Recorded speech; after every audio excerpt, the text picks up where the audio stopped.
I still remember the day I walked away from my family's mansion, my father's words echoing through the marble halls. "Worthless child, you'll never succeed." The rain poured down, matching the tears streaming down my face as I clutched my small suitcase. Everything I owned after being cut off completely.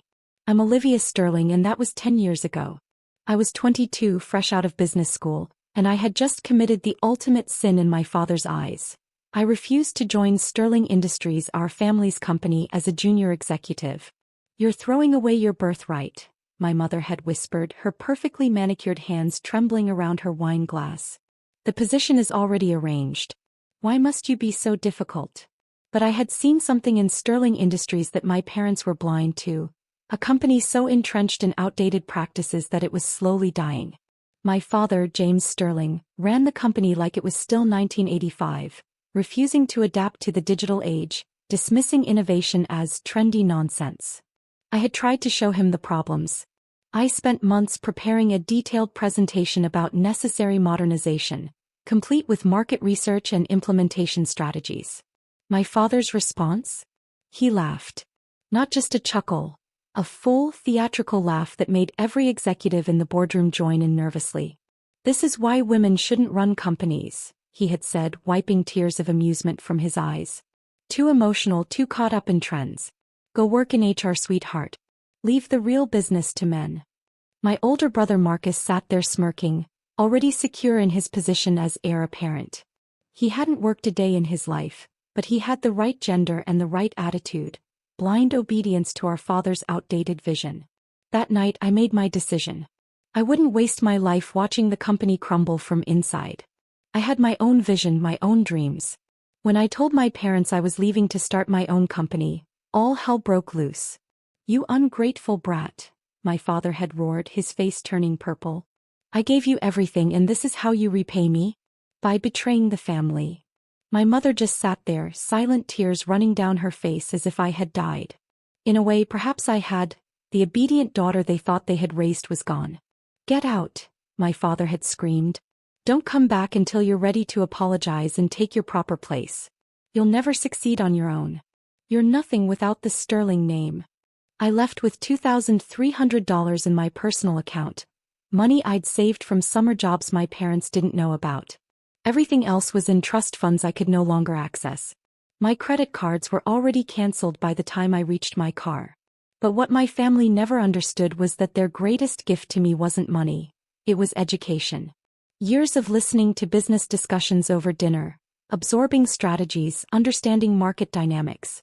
I had learned from their successes and, more importantly, from their failures.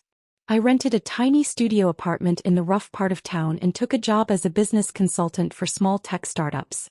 During the day, I helped other companies modernize and grow. At night, I worked on my own dream, Phoenix Industries. The name wasn't just a company, it was a promise to myself. Like the mythical bird, I would rise from the ashes of my old life and build something extraordinary. My focus? Digital transformation for traditional industries. I understood the old way of doing business, but I also saw the future.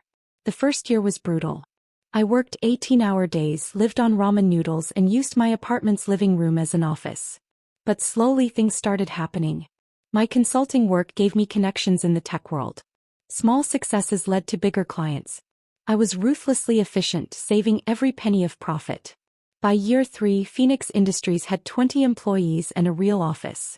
By year 5, we were handling digital transformation for Fortune 500 companies. I kept my name out of the press, operating through subsidiaries and shell companies. As far as the business world knew, Phoenix Industries was run by a mysterious CEO who never appeared in public. My family? I heard snippets about them through business news. Sterling Industries was struggling to adapt to the digital age, exactly as I had predicted. Their stock was dropping, their market share shrinking. My brother's leadership as CEO was a joke in industry circles. But I stayed focused on my own path. Every time I felt like giving up, I remembered my father's words. "You'll never succeed." Those words became my fuel. While Sterling Industries clung to the past, Phoenix Industries helped other companies embrace the future. 10 years passed this way. I built my empire piece by piece, acquisition by acquisition. Phoenix Industries became a powerhouse in digital transformation, with offices in 12 countries and over 10,000 employees. My personal net worth exceeded my father's in year 8, but nobody knew. I lived comfortably but modestly, driving the same car I bought in year 5. Then came the day I had both dreaded and anticipated. My assistant rushed into my office, her eyes wide with excitement. "Ms. Sterling, Sterling Industries just announced they're looking for emergency investment. They're on the verge of bankruptcy." I picked up the report she handed me, my hands steady despite the storm of emotions inside. Sterling Industries, once valued at $89 million, was now worth less than half that. Their stock had plummeted 70% in the last quarter alone. Their biggest problem? Failure to modernize, my assistant continued. They're losing contracts to more technologically advanced competitors. I leaned back in my chair, looking out at the city skyline from my penthouse office. 10 years of preparation had led to this moment. I opened my laptop and typed a simple email to my board. "Initiative Homecoming is a go. Prepare the takeover documents." The next day, Sterling Industries received an offer they couldn't refuse. A lifeline from Phoenix Industries. The terms were simple: full operational control in exchange for saving the company from bankruptcy.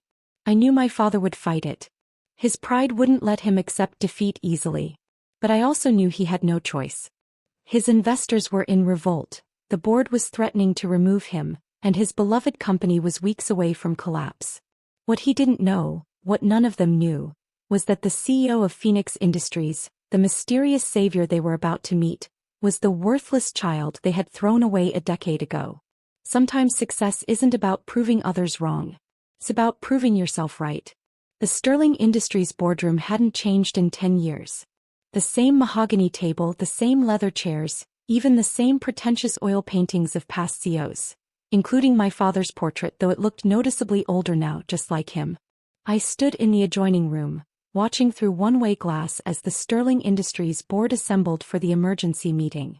My father sat at the head of the table, his once black hair now completely gray, his confident posture replaced by a slight stoop. Marcus slouched beside him, fiddling with his phone, still showing the same disinterest in business he had a decade ago.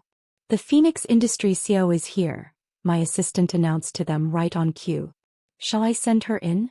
The word, her, caused immediate murmuring around the table.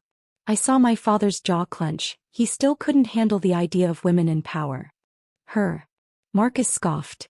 "Dad, we're really going to let some woman take control of our company?" Before my father could respond, I opened the door and walked in. The room fell silent. My mother, sitting in the observers section, dropped her designer purse. Marcus's phone clattered onto the table. And my father, he looked like he'd seen a ghost. "Olivia," he whispered, his face draining of color. I wore a crisp black suit, my heels clicking against the marble floor as I walked to the podium. 10 years of confidence radiated from every step. "Good morning, everyone. I'm Olivia Sterling, CEO of Phoenix Industries." Marcus jumped up, his chair screeching against the floor. "This is a joke, right? Little Olivia. The failure." I smiled, removing a folder from my briefcase. "Actually, Marcus, I'm the one here to stop Sterling Industries from failing. Your failure, to be precise. Shall we look at the numbers?" I clicked a remote and the screen behind me lit up with graphs and charts. "Sterling Industries has lost 70% of its market value under your leadership. Your technology is obsolete, your management structure is archaic, and your market share is evaporating. Now see here." My father started to bluster, but I cut him off. "No, Dad. You've done enough talking. For 10 years, you've run this company like it's still the 1980s. Remember when I tried to warn you about digital transformation? When I presented those modernization plans you laughed at?" I clicked to the next slide. My original presentation from 10 years ago, followed by charts showing exactly how my predictions had come true. Everything I warned you about happened. Every single thing. And now you need my help to save this company. The company you said I'd never be good enough to run. My father's face had turned an interesting shade of purple. "This is outrageous. I won't let you." "You don't have a choice," I interrupted, sliding copies of the takeover agreement across the table. "Phoenix Industries will inject $150 million into Sterling Industries, preventing bankruptcy. We'll modernize your infrastructure, update your technology and bring you into the current century. But I will have full operational control. Marcus laughed, but it sounded hollow. The board will never approve this.